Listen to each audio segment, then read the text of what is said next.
यहाँ आप देख रहे हैं, यहाँ जगदीश शर्मा जी आए हुए हैं और वो राष्ट्रीय अध्यक्ष हैं, और यहाँ वसीम सैफी के जी के पास आए हुए हैं यहाँ पर। जी, आप यहाँ आए, आपका उद्देश्य यहाँ आने का सर?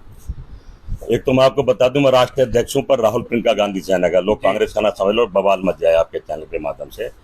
वसीम भाई हैं, मेरे से बड़े हैं और मैं इनसे सीखता हूं, मुझे मिले हैं ये, और मेरे ऑफिस में आके, राहुल जी के यहाँ पे कांग्रेस ऑफिस में, इनको मैं जब देखता हूं, उनके जोश को देखता हूं, तो अपने आप को बड़ा शर्मसार महसूस करता हूं कि सभी कार्यकर्ता इनकी तरह होने चाहिए। हम इनके सामने कुछ काम नहीं कर पा रहे हैं जितना काम एक आज उन्होंने बुलाया है। रक्षाबंधन के दिन पे कम से कम 200-250 हमारी बहनों से मिलाया है, बहुत अच्छा लगा। रक्षाबंधन की संध्या पे, कल रक्षाबंधन का त्यौहार है, हमारा बड़ा त्यौहार है, और हम हिंदू मुसलमान इकट्ठे मना रहे हैं, इससे बड़ा कोई बात नहीं। हमारी संस्कृति है। आपको ध्यान होगा, मैं हमेशा जब मंदिर जाता हूं तो अल्लाह को देखता हूं, और जब मस्जिद जाता हूं तो अपने राम को देखता हूं। ये हमारा भारत था, और कहने के मैं समझता हूँ हिंदुस्तान को इसी चश्मे से भारत को देखना चाहिए।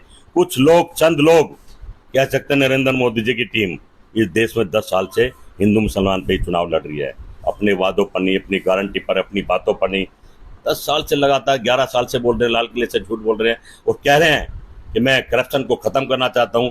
तो भाई मोदी जी मना कौन कर रहा है? राहुल गांधी तो मना नहीं कर रहे, वो तो कह रहे हैं कि चोरों को पकड़ो, और आपके आसपास घूम रहे हैं। अडानी के रूप में ईडी वहां नहीं जा रही है। एक सच्चे ईमानदार आदमी के तो आप भेज देते हैं, जो भारत की बात करे, जो देश को जोड़ने की बात करे, जो देश को बनाने की बात करे, वहां तो ईडी चली जाती है। अब जो भारत को लूट रहे हैं, भारत को बेच रहे हैं, भारत को तोड़ रहे हैं, और जो वीर सावरकर को वीर बता रहे हैं, बड़ी शर्म की बात है। सावरकर कैसे वीर हो सकते हैं जो महात्मा गांधी का हत्यारा है? मैं कहना कि समझता हूं आज देश के हालात बद से बदतर हो गए। प्रधानमंत्री छाती तोड़ के कहते हैं, सीना ठोक के, कि मैं 80 करोड़ को भीख देता हूं। मैं उसे भीख बोलता हूं, नहीं बोलता हूं। आज के टाइम में कोई आदमी भीख नहीं चाहता है। प्रधानमंत्री जी काम चाहता है, रोजगार चाहता है, अपने बच्चों को जो पढ़ाया वो चाहता है कि हम मेहनत की खाएं, हम अपने बच्चों की कमाई खाएं और अपने हाथों से कमाई खाएं, भीख नहीं मांगते। पर जिस तरह भारत आपने बना दिया, मैं समझता हूं अभी तो आप 80 करोड़ की बात करते हैं, अब 100 करोड़ को आप ये फ्री का राशन और भीख देनी पड़ेगी। तो जगदीश शर्मा जी, अभी आपके साथ वसीम सैफी साहब जुड़े हैं, तो इनको कहाँ तक आप पहुंचाएंगे और कहाँ तक आप देखना चाहते हैं? देखिए, मैं तो ये अपील करता हूँ राहुल गांधी जी से, प्रियंका गांधी से, खड़गे साहब से, सोनिया जी से, ऐसे नौजवान साथी को, नौजवान में से लेकर उनसे सीखो। आज इस उम्र में भी इतने एक्टिव हैं, तो ऐसे लोग, हमें एक डिस्ट्रिक्ट में एक भी हो जाएगा तो कांग्रेस हारने वाली नहीं है। एक अपील और करूंगा आपके माध्यम से, कुछ परिवर्तन करना पड़ेगा। संगठन में जो काम करना चाहे वो संगठन में काम करे, और जो चुनाव लड़ना चाहे वो फील्ड में काम करे, तभी कांग्रेस बढ़ेगी। हो क्या रहा हमारे यहाँ, संगठन में आ जाते हैं, फिर वही मुख्यमंत्री बन जाते हैं, फिर वही एमएलए बन जाते हैं, वही चेयरमैन बन जाते हैं। एक एक आदमी 7 आदमी की पोस्ट लेके बैठा है, 6 आदमी का तो नुकसान हो रहा ना वो अपना काम कर पाता, ना कांग्रेस पार्टी का। और हालात आपके सामने छिपे नहीं है। अपने नेताओं से, प्रियंका जी से, राहुल जी से, सोनिया जी से, खड़गे साहब से कुछ इस पर संशोधन करो। जो संगठन में काम करे वो संगठन में काम करे, जो चुनाव लड़े वो अपने क्षेत्र में काम करे, तो कांग्रेस हार नहीं सकती है। हम लोग खुद है इस कांग्रेस को हराने वाले। हम मोदी पे तो आरोप लगाते हैं, हम अपने कार्यकर्ता को आशीर्वाद नहीं देते हैं, उसके सुख दुख में शामिल नहीं होते हैं, उससे बात नहीं करते, तो कार्यकर्ता तो कहीं जाएगा ना। वो तो बेचारा आस लगा देखता है। आज शीला जी याद आती हैं, राजीव जी याद आते हैं, इंदिरा जी याद आती हैं।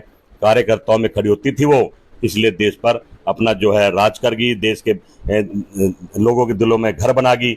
हमें आज जैसी नेता, राहुल गांधी भारत जोड़ो यात्रा से जनता के दिलों में घुस गए हैं, घरों में घुस गए हैं, और सरकार कहने की छटपटाई है।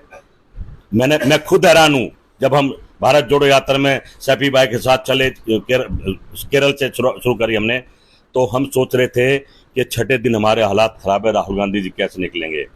पर भारत का बेटा है, राजीव गांधी का बेटा है, इंदिरा गांधी का पोता, रुका नहीं। बीजेपी हर मोड़ पे कह रही थी यहाँ रुकेगा वहां रुकेगा, अब तो यहाँ रुका ही रुका।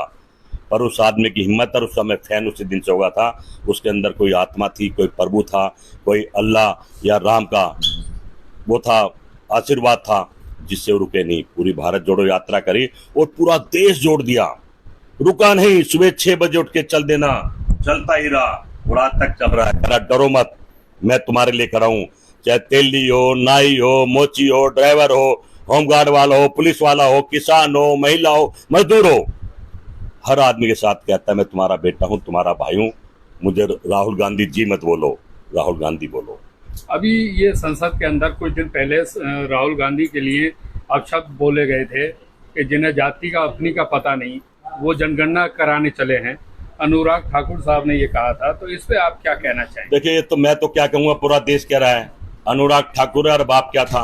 इनकी घर की जाति मिलती नहीं है तो राहुल गांधी पे क्या आरोप लेंगे? राहुल गांधी की जाति है भारत, भारत का बेटा।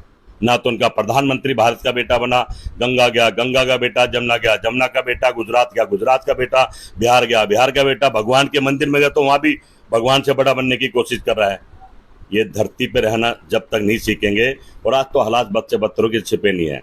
राजीव गांधी भारत के बेटे थे, उनका बेटा भारत का बेटा है जो भारत के लिए काम कर रहा है। झूठ बोलने से, ढकोले से करने से भारत के बेटे नहीं बन जाओगे, गंगा के बेटे नहीं। गंगा भी रो रही है, बिहार भी रो रहा है, गुजरात भी रो रहा है, हालात किसी छिपे नहीं है।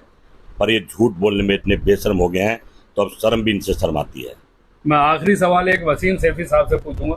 वसीम सैफी साहब, ये जगदीश शर्मा जी आज आपके पास आए यहाँ शर्म विहार में, तो आपको कैसा लग रहा है और क्या इनसे आगे उम्मीदें हैं आपको? भाई, जब तक इन जैसे मजबूत सिपाही कांग्रेस पार्टी में है और लोगों की कदर करने वाले लोग हैं, जब तक कांग्रेस पार्टी आगे बढ़ेगी और मजबूती से आदमी को पहचानते भी हैं, अच्छे बुरे का इन्हें बहुत ज़्यादा ज्ञान है और इसलिए ये बहुत आगे जाएंगे। जी शुक्रिया बहुत बहुत। तो आप देख रहे हैं यहाँ पर कि जगदीश शर्मा जी यहाँ पर ये इनका पोस्टर है, यहाँ लगा हुआ है राष्ट्रीय अध्यक्ष। यहाँ आज शर्म विहार में जो है आए हुए हैं यहाँ पर, और यहाँ सभी लोग बैठे हुए हैं। यहाँ पर जगदीश शर्मा जी का बड़ी जोरदार स्वागत भी किया शर्म विहार में। अब आगे ये देखना है कि वसीम सैफी कहाँ तक पहुँचते हैं जगदीश शर्मा जी का हाथ पकड़कर, और कहाँ तक पहुँचाते हैं जगदीश शर्मा जी। इसी के साथ मैं अहमद जियान, न्यूज़ एक्सप्रेस।